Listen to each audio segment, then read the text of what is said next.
Hai guys, welcome to Mel Crime Story, di mana kalian bisa mendengarkan cerita-cerita kriminal mengerikan dari berbagai negara. Sebelum nonton, tekan dulu tombol subscribe, like, dan tekan juga loncengnya supaya kalian tahu setiap saya upload video baru. Kasus hari ini berasal dari kota Hamilton di Provinsi Ontario, Kanada. Terletak di sebelah timur Hamilton, terdapat kota kecil bernama Stony Creek yang terdapat banyak gudang, dan di salah satu gudang itu akan menjadi penting untuk kasus kita hari ini.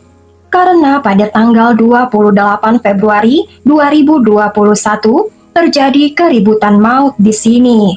Tak lama setelah pukul 7:15 malam, layanan polisi Hamilton menanggapi penembakan yang terjadi di Jalan Erpin Avenue di Stony Creek. Ketika seorang pejalan kaki menemukan wanita berusia 26 tahun merangkak di lantai beton di samping mobil wanita itu. Tampaknya wanita itu mengalami luka yang parah, termasuk luka tembak di dada. Meskipun wanita itu masih hidup, jelas bahwa dia dalam kondisi serius. Setelah menelpon pihak berwenang, petugas menemukan korban lain di dekat wanita itu, yaitu seorang pria berusia 39 tahun bernama Tyler Pratt. Dan sayangnya, Tyler sudah meninggal dunia karena beberapa luka senpi. Petugas percaya para tersangka telah melarikan diri dari tempat kejadian dan mobil SUV Range Rover berwarna putih. Oleh karena itu, polisi meminta siapapun di daerah tersebut jika mereka memiliki informasi yang bermanfaat. Berita ini tentu membuat terkejut penduduk setempat dan segera diketahui kedua korban bernama Tyler Pratt dan Jordan Romano adalah pasangan kekasih. Keduanya telah menjalin hubungan selama lebih dari setahun pada saat kejadian, dan rupanya pasangan ini tidak terpisahkan. Meskipun Jordan selamat dari penembakan, Jordan sekarang menghadapi tantangan hidup sendirian tanpa Tyler yang menambah kesedihan Jordan. Jordan sedang hamil 13 bulan anak Tyler. Yang tragisnya, janin itu meninggal karena penembakan. Keduanya, baik Jordan dan Tyler, terlibat dalam bisnis yang agak tidak baik.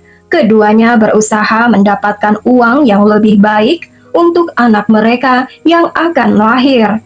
Sudah jelas, siapapun penyerang Jordan dan Tyler jelas-jelas bermaksud menghabisi keduanya. Namun, karena Jordan masih hidup, maka Jordan bisa mendapat keadilan bila Jordan bisa mengingat wajah penyerangnya. Sayangnya Jordan mengalami koma. Jordan mengalami koma selama 3 hari, berjuang untuk hidupnya. Teman-teman Jordan dan orang tuanya diperingatkan bahwa Jordan mungkin tidak bisa bertahan. Tapi untungnya Jordan bisa selamat. Jordan dengan bekas luka yang menyakitkan, kerusakan syaraf di kaki, dan Jordan tidak mampu bergerak tanpa bantuan.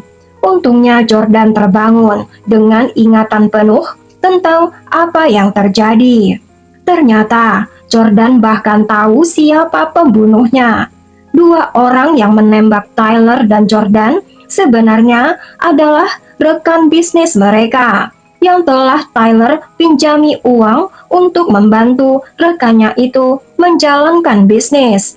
Tampaknya alih-alih membayar kembali hutang mereka, mereka memilih untuk menghabisi pasangan Tyler dan Jordan. Pihak berwenang mengetahui bahwa nama penyerang itu adalah pasangan Lucy Lee dan Oliver Carafa. Mengetahui bahwa Jordan selamat, Oliver dan Lucy sekarang tidak dapat ditemukan. Keduanya telah terbang meninggalkan Kanada menuju Eropa Timur. Sebelum kita mengetahui apa yang terjadi antara dua pasangan ini, Mari kita cari tahu siapa mereka sebenarnya. Yong Luli, yang dikenal teman dan keluarganya sebagai Lucy, adalah wanita 25 tahun yang besar di Toronto. Lucy adalah juga kembar tiga, yang salah satu dari kembarannya menjadi kontestan dalam kontes Miss World Toronto tahun lalu.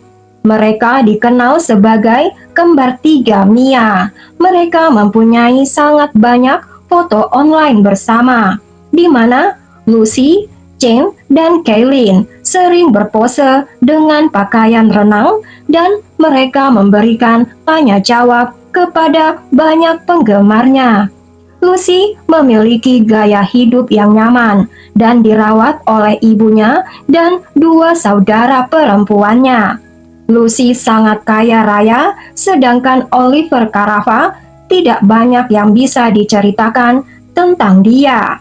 Pada saat kejahatan terjadi, Oliver berusia 28 tahun. Oliver berasal dari Slovakia. Oliver pindah ke Toronto bersama orang tuanya, Maria dan Vogtek. Pada tahun 2014, Oliver menjadi berita nasional karena alasan yang salah. 10 tahun yang lalu, Oliver dinyatakan bersalah karena gangguan mengemudi yang menyebabkan kematian saat mengemudi. Mengemudi melewati batas kecepatan, kelalaian pidana alkohol yang menyebabkan kematian, dan mengemudi kendaraan bermotor yang menyebabkan kematian. Oliver dinyatakan bersalah atas semua tuduhan. Oliver dihukum 5 tahun penjara.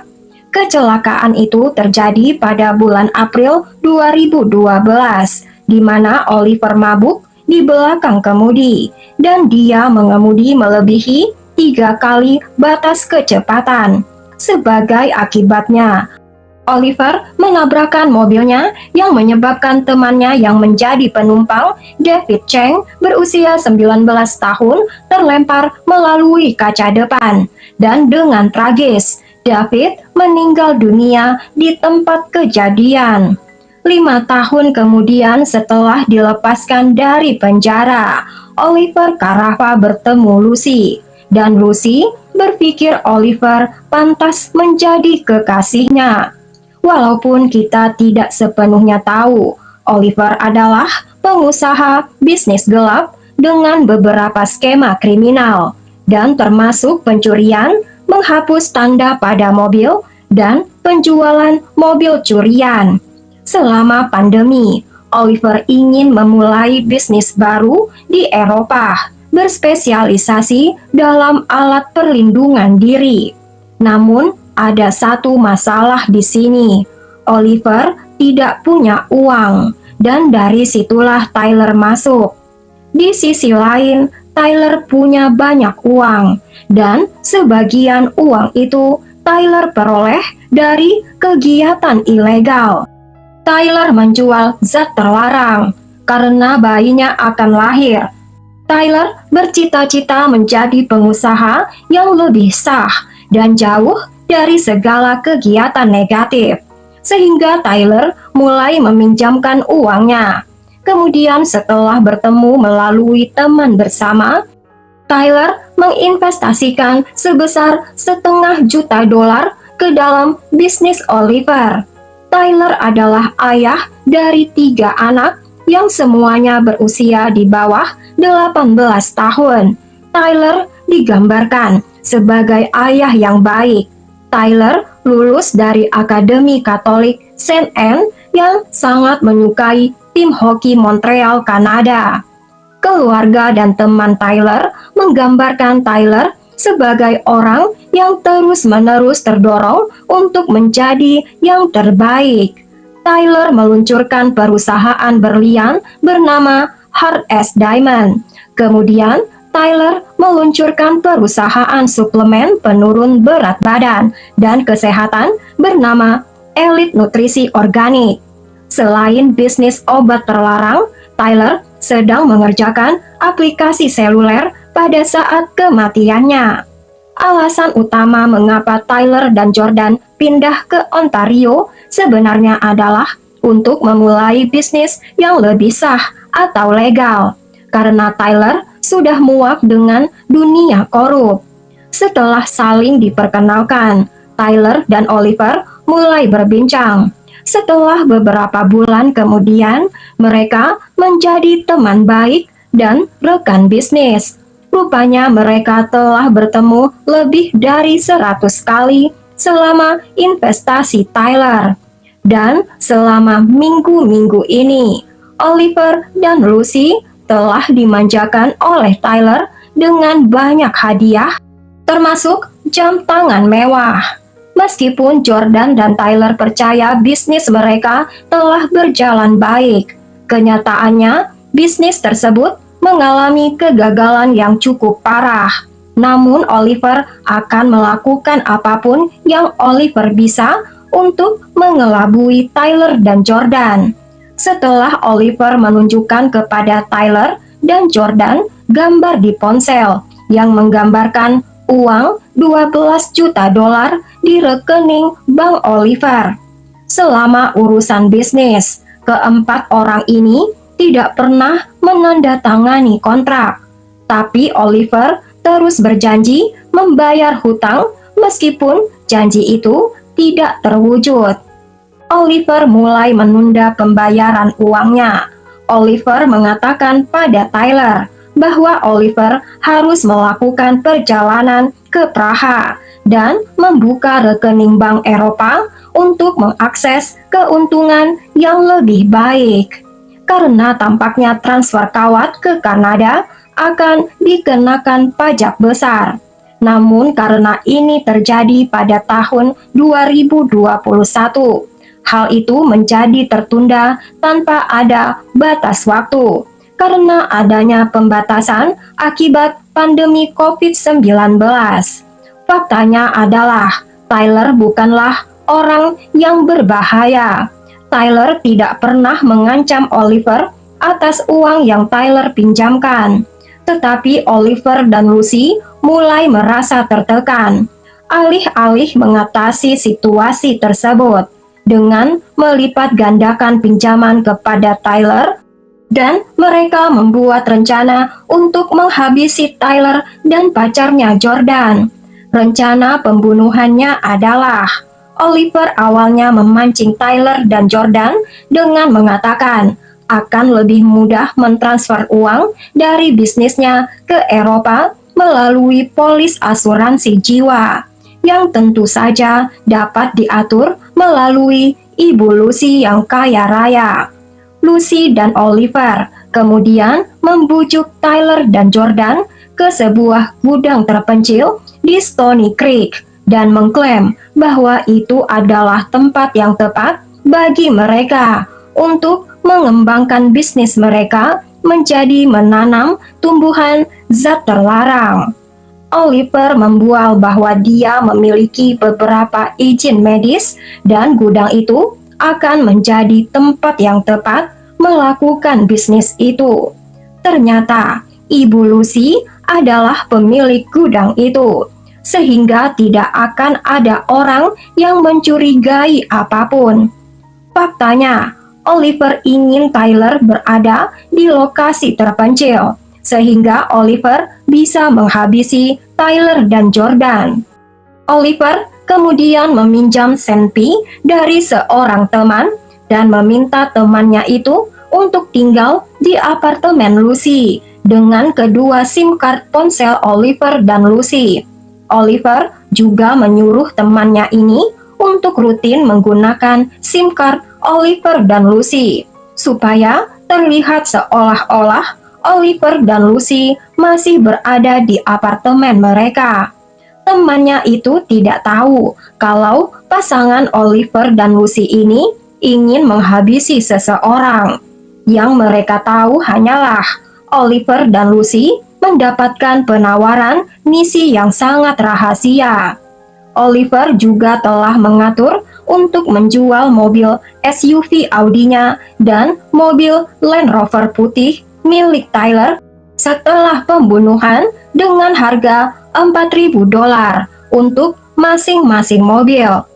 Pada tanggal 28 Februari 2021 pada jam 1:13 siang, Lucy dan Oliver terlihat di dalam lift menuju apartemen bersama mereka, yang menunjukkan bahwa mereka ada di kediaman mereka pada saat itu.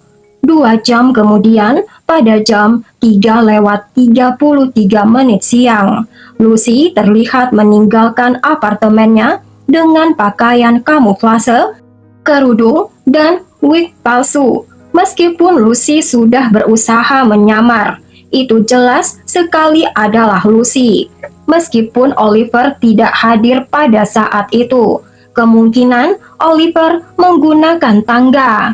Pada pukul 5:07 sore, Oliver dan Lucy tiba di gudang Jalan Irvine Avenue. Pada 1/4 jam kemudian, pada pukul 5:23 sore, Tyler dan Jordan datang ke gudang itu.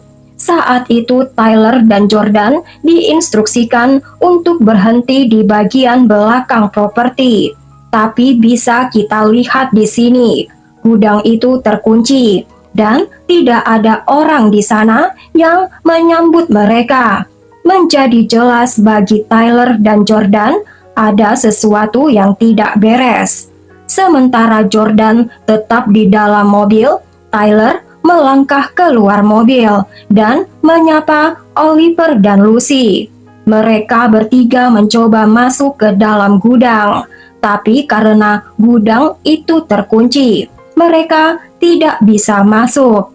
Tyler mulai menjadi kesal, dan saat itulah Oliver tiba-tiba mulai melepaskan tembakan ke arah Tyler dan kemudian ke arah Jordan. Tyler berteriak kepada Jordan untuk pergi menjauh, dan saat itulah Jordan memundurkan mobilnya dan mengeluarkannya dari tempat parkir gudang. Tapi setelah Jordan terluka karena senpi, Jordan teringat kata-kata terakhir pasangannya. "Oliver, ada apa ini, bro?" Jordan menyusuri jalan Irvine Avenue di mana Jordan mulai dalam keadaan sadar dan tidak sadar. Jordan kemudian ingat merangkak di jalan dengan tangan dan lututnya, meminta tolong pada pengendara yang berhenti di sebelah Jordan. Pada jam-jam berikutnya, Oliver dan Lucy berkeliaran di jalan-jalan di sekitar gudang ini dengan putus asa berusaha menemukan Jordan. Namun kemanapun mereka mencari, mereka tidak bisa menemukan Jordan. Akhirnya mereka menyerah dan meninggalkan daerah itu. Mereka mengira bila Jordan bisa selamat dari pelarian, Jordan kemungkinan besar akan kehabisan darah dan meninggal. Kenyataannya, Jordan mendapatkan bantuan medis dalam beberapa jam kemudian. Dan setelah Oliver dan Lucy mengetahui Jordan berhasil selamat, mereka tahu mereka dalam masalah besar. Setelah mereka menyadari bahwa mereka akan dicari karena pembunuhan, jika Jordan sadar dari koma, Oliver dan Lucy memutuskan terbang meninggalkan negara itu. Setelah pembunuhan, Oliver dan Lucy kembali ke apartemen mereka dan mengumpulkan barang-barang mereka. Kemudian sekitar jam 3 pagi, mereka pergi ke pom bensin terpencil dan menunggu sampai pom bensin itu buka jam 6 pagi. Lucy kemudian masuk dan membuang kantong sampah plastik hitam ke toilet umum. Kantong sampah ini berisi peluru, topi, dan wig pirangnya.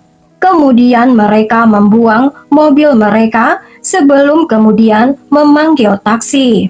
Kemudian pada hari itu, kamera pengintai menangkap Oliver dan Lucy berada di Bandara Udara Montreal dan mereka menyelinap pergi dari negara itu dan terbang menuju Eropa. Sayangnya pihak berwenang mengetahui pelarian mereka hanya sedikit terlambat.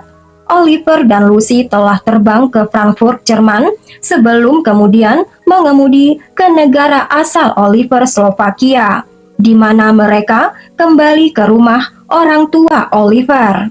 Meskipun awal-awalnya baik-baik saja, orang tua Oliver sangat marah ketika berita tentang surat perintah penangkapan mereka diketahui publik.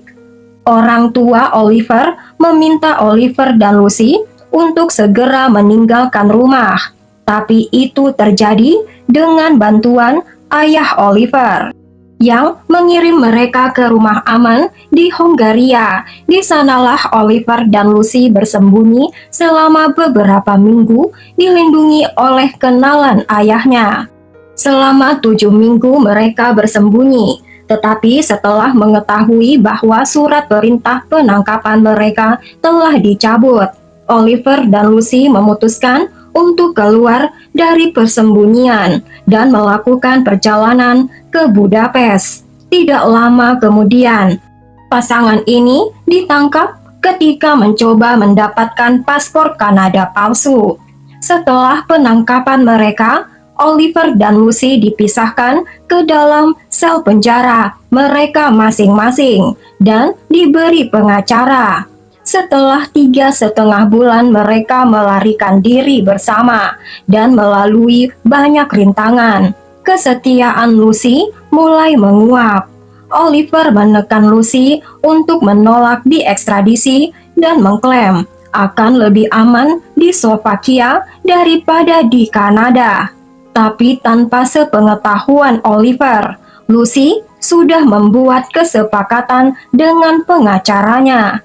Lucy telah berjanji akan kembali ke Kanada pada tanggal tersebut, dengan perjanjian bahwa pihak berwenang hanya dapat menuntut Lucy atas tuduhan pembunuhan, yang kedengarannya bodoh karena pembunuhan bisa berarti hukuman seumur hidup di penjara.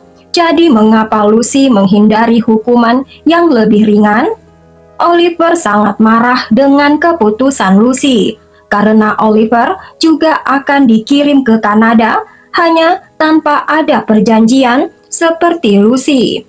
Uniknya selama diinterogasi, Lucy mengeluh tentang penerbangannya kembali dari Hongaria dengan alasan Lucy biasanya terbang dengan penerbangan kelas 1 dan bukan di kelas ekonomi, dan memakan makanan yang hambar bagi Lucy. Pada bulan Januari 2022, Lucy dibebaskan dari penjara dengan uang jaminan 2,7 juta dolar. Namun, pada bulan Mei 2023, setelah melanggar persyaratannya 2 kali, Lucy ditangkap dan dimasukkan kembali ke dalam penjara. 1 tahun kemudian, pada bulan Mei 2024, Lucy dan suaminya Oliver akan diadili, dan keduanya mengaku tidak bersalah. Selama persidangan, pengadilan diberi banyak sekali barang bukti. Darah Tyler ditemukan di kap mobil Audi Q5 dan ditemukan juga di tempat parkir gudang di mana Tyler dan Jordan tiba, dan ditemukan juga di konsol tengah Range Rover miliknya. Darah Tyler juga ditemukan di celana olahraga abu-abu mereka yang telah mereka buang. DNA Tyler dan Jordan juga ditemukan pada sepasang masker yang dibuang Oliver ke tempat sampah daur ulang dan di toko di Port Carling. Disinilah polisi menemukan mobil Mercedes Lucy yang dibuang dan wig yang Lucy gunakan di dalam kamera pengintai. Mobil Audi dan Range Rover juga ditemukan dibuang dan dirusak setelah penembakan.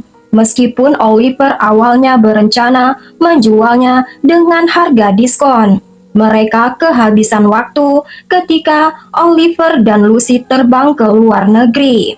Analisa cat juga dilakukan pada kedua mobil yang menemukan cat hijau yang ditemukan pada mobil Audi. Kemungkinan berasal dari bangunan gudang dari TKP pembunuhan. Dan warna putih dari gudang di TKP kemungkinan besar berasal dari mobil Audi.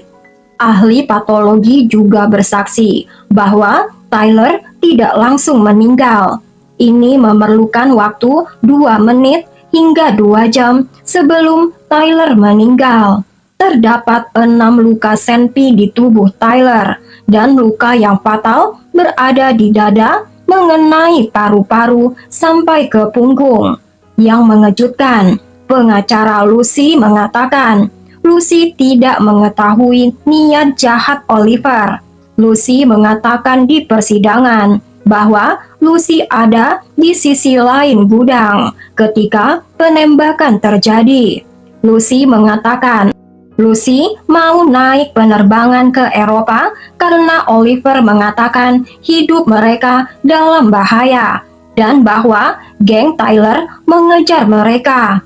Sedangkan untuk wig yang Lucy gunakan, Lucy menjelaskan sebenarnya itu adalah wig fetish dan Lucy memutuskan menggunakan wig itu untuk melarikan diri dari pertengkaran dengan Oliver.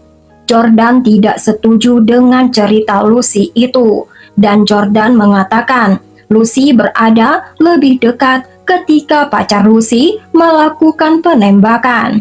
Lucy adalah kaki tangan dan bukan saksi. Setelah persidangan selama 7 minggu, juri memutuskan kedua tersangka, Oliver dan Lucy, bersalah karena pembunuhan Tyler Pratt dan bersalah atas percobaan pembunuhan Jordan Romano. Keduanya, Lucy dan Oliver, menerima hukuman penjara seumur hidup dengan pembebasan bersyarat setelah 25 tahun. Dan mereka bisa merasakan kebebasan lagi pada tahun 2046 yang masih sangat lama. Sampai di sini dulu kasus ini guys. Cerita ini mengenai bagaimana sebuah kepercayaan yang diberikan kepada seseorang dan orang itu rusak dengan pengkhianatan. Air susu dibalas dengan air tuba. Ambil pelajaran dari setiap kasus. Memang masalah pinjam-meminjam uang itu adalah sensitif, bisa membuat orang masuk ke dalam kriminal. Dan lupakan cerita kejahatan yang ada di dalamnya. Tulis pendapat kalian tentang kasus ini di kolom komentar ya. Berikan juga subscribe, like, tekan loncengnya untuk cerita yang lain.